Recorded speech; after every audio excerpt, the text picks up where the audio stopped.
करोड़ों देशवासियों की आस्था का सबसे बड़ा केंद्र और उसी आस्था के नाम पर चढ़ाए गए करोड़ों रुपए। लेकिन जब सवाल उठे कि प्रभु श्री राम के दरबार में चढ़ावा आखिर गया कहां, तो मामला सिर्फ हिसाब किताब का नहीं रहा, बल्कि भरोसे की परीक्षा का बन गया। अयोध्या के राम मंदिर में चढ़ावे के गबन का मामला अब देश की सबसे चर्चित जांचों में बदल चुका है। करोड़ों रुपए की कथित हेराफेरी, कर्मचारियों के घरों से नकदी बरामदगी, दिल्ली से पहुंचे वरिष्ठ आईपीएस अधिकारी, यूपी सरकार की एसआईटी, राजनीतिक आरोप प्रत्यारोप और ट्रस्ट की चुप्पी। इन सबके बीच सबसे बड़ा सवाल यही है कि आखिर श्रद्धालुओं की दान राशि में सेंध लगी कैसे? क्या है पूरा मामला, जानेंगे इस रिपोर्ट में। नमस्कार, आप देख रहे हैं आपका अपना न्यूज चैनल सत्य सर्वोच्च न्यूज और मैं हूं सोम।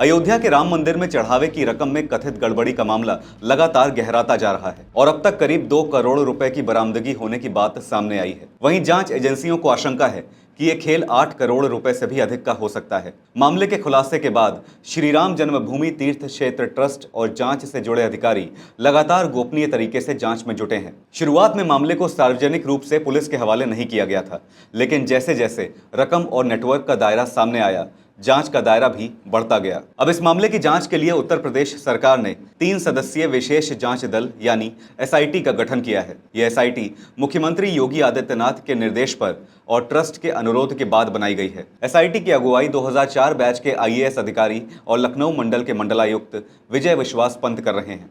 टीम में 2008 बैच के लखनऊ रेंज के आईजी किरण शिव कुमार भी शामिल हैं, जो सीबीआई में काम करने का अनुभव रखते हैं। तीसरे सदस्य वित्त विभाग के विशेष सचिव नील रतन कुमार हैं, जिन्हें राज्य के वित्तीय और लेखा मामलों का लंबा अनुभव है। एसआईटी को 7 दिन में प्रारंभिक और 15 दिन में अंतिम रिपोर्ट देने का निर्देश दिया गया है। इस बीच राम मंदिर निर्माण समिति के अध्यक्ष नृपेंद्र मिश्रा ने खुद को इस विवाद से अलग बताते हुए कहा कि उनकी जिम्मेदारी केवल मंदिर निर्माण कार्यों की निगरानी तक सीमित है। उन्होंने एसआईटी गठन का स्वागत करते हुए कहा कि सरकार ने जिस तत्परता से जांच समिति बनाई है, वो मामले की निष्पक्ष और पारदर्शी जांच के प्रति उसकी गंभीरता को दर्शाता है। गौरतलब है कि जून की शुरुआत में श्री राम जन्मभूमि तीर्थ क्षेत्र ट्रस्ट की नियमित ऑडिट प्रक्रिया के दौरान दानपात्र में जमा नकदी और अन्य चढ़ावे के हिसाब में कथित अनियमितताओं के संकेत मिले। इसके बाद मंदिर परिसर और दान पात्रों के आसपास लगे सीसीटीवी कैमरों की फुटेज खंगाली गई। जांच के दौरान एक कर्मचारी की गतिविधियां संदिग्ध नजर आईं, जिसके आधार पर ट्रस्ट ने आंतरिक स्तर पर गहन पड़ताल शुरू कर दी।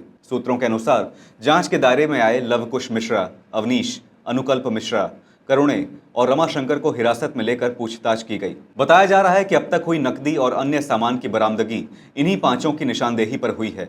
पूछताछ में इन लोगों ने कथित तौर पर चोरी में अपनी संलिप्तता स्वीकार भी कर ली है। हालांकि मामला केवल इन 5 लोगों की भूमिका तक सीमित नहीं माना जा रहा। सबसे बड़ा सवाल यह है कि इतनी कड़ी सुरक्षा और निगरानी वाले संवेदनशील परिसर से लंबे समय तक चढ़ावे की रकम बाहर कैसे जाती रही और इसकी भनक समय रहते किसी को क्यों नहीं लगी? यही पहलू अब जांच एजेंसियों के लिए सबसे बड़ी चुनौती बन गया है। पूछताछ के दौरान कई अहम जानकारियां सामने आई हैं। जांच एजेंसियां अब सिर्फ नकदी ही नहीं, बल्कि बैंक खातों, संपत्तियों, जेवरात और लेन देन के रिकॉर्ड भी खंगाल रही हैं। जानकारी के मुताबिक अवनीश के बैंक खाते से 5 लाख रुपए बरामद हुए हैं। जांचकर्ताओं का दावा है कि यह रकम दान राशि से निकाली गई थी। उसके पास से कुछ जेवरात भी मिले हैं। वहीं रुदौली क्षेत्र के मीनापुर ठकुरन फगोली गांव में मंदिर कर्मचारी लवकुश के घर छापेमारी के दौरान 10 से 12 लाख रुपए नकद बरामद किए गए। एक अन्य पूर्व कर्मचारी के घर से भी लगभग 12 लाख रुपए मिलने की सूचना है। सूत्र बताते हैं कि संदिग्धों के घरों, ठिकानों और बैंक खातों की जांच अभी जारी है, इसलिए बरामदगी का आंकड़ा और बढ़ सकता है। जांच से जुड़े लोगों का मानना है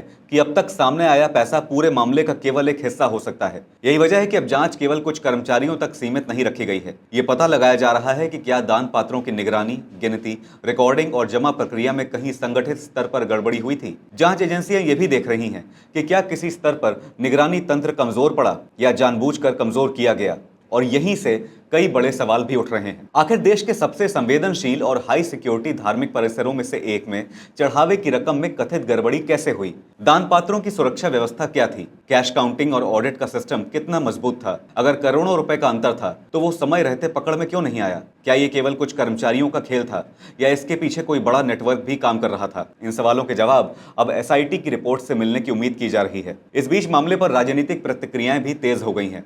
राम जन्मभूमि आंदोलन के प्रमुख चेहरों में रहे विनय कटियार ने बेहद तीखी प्रतिक्रिया दी है। उन्होंने कहा कि जो भी लोग चढ़ावे की रकम में हाथ डालने के दोषी पाए जाएंगे वो चोर हैं और उन्हें जेल जाना चाहिए। विनय कटियार ने कहा कि डंडा चलेगा तो सब साफ हो जाएगा। उनका कहना है कि जांच पूरी होने दीजिए, दूध का दूध और पानी का पानी हो जाएगा। उन्होंने ये भी कहा कि आस्था के साथ खिलवाड़ करने वालों को किसी कीमत पर बख्शा नहीं जाना चाहिए। वहीं समाजवादी पार्टी प्रमुख अखिलेश यादव ने इस पूरे प्रकरण को दुर्भाग्यपूर्ण बताया है। अखिलेश यादव ने कहा कि अगर भगवान के चढ़ावे की भी जांच अफसरों को करनी पड़े तो इससे ज्यादा दुर्भाग्य की बात क्या हो सकती है। उन्होंने तंज कसते हुए कहा कि कैमरा बंद करके चढ़ावा वापस रख दीजिए, भगवान माफ कर देंगे। उधर अयोध्या से सपा सांसद अवधेश प्रसाद ने जांच को सुप्रीम कोर्ट की निगरानी में कराने की मांग उठाई है। दूसरी तरफ ट्रस्ट का कहना है कि मंदिर और तीर्थ क्षेत्र की छवि को नुकसान पहुंचाने की कोशिशों के बीच सच्चाई सामने लाने के लिए निष्पक्ष जांच जरूरी है। ट्रस्ट के अनुरोध पर ही एसआईटी गठित की गई है ताकि सभी तथ्यों की पड़ताल हो सके और भ्रम की स्थिति खत्म हो। फिलहाल जांच कई स्तरों पर आगे बढ़ रही है। संदिग्धों से पूछताछ जारी है, बैंक खातों की जांच हो रही है, नकदी और संपत्तियों का सत्यापन किया जा रहा है और ये पता लगाया जा रहा है कि कथित गबन का वास्तविक आंकड़ा कितना है।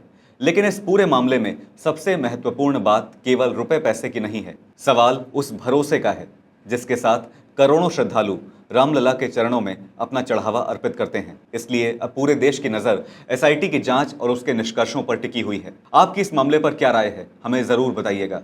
फिलहाल इस खबर पर इतना ही। देश और दुनिया की बड़ी और अहम खबरों के लिए बने रहिए सत्य सर्वोच्च के साथ। लाइक, कमेंट और शेयर करना ना भूलें।